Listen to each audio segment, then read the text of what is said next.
barnaamijka bandhiga mahadistiila oo idinkaga imaanaya magaalada Johannesburg ee dalka Koonfur Afrika.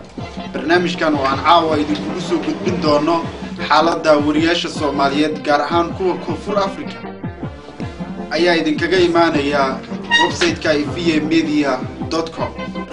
barnaamijkan ugu martay barnaamijka bandhiga mahadistiila Abdullahi Maxamed Cumar Balwan oo fadhiya gacanteeda bidix. waxa sidoo kale inoogu martay Abdinaasir Ahmed Sheekh Bashiir oo fadhiya gacanteeda bidix. shaqo wariyaasha gudaha Soomaaliyeed meel kasta oo ay joogaan horta waa mid liidata. hal sabab weyn ayaa leedahay. sababtaas waa burburkii qarankii Soomaaliyeed waxaa Soomaaliya waxay si toos ah u xanaqaaday wixii ka dambeeyay 1990kii sanadkii 1999kii oo aan ka mid ahayn wariyaashii ka howlgalaya magaalada Muqdisho. waxaan xusi karaa muddo 12 sano kadib in maalintii ugu horreysay saxaafadda aan soo galay lagu yiri saxaafaddu ma laha jeeb qoyan waxay leedahay magac qoyan.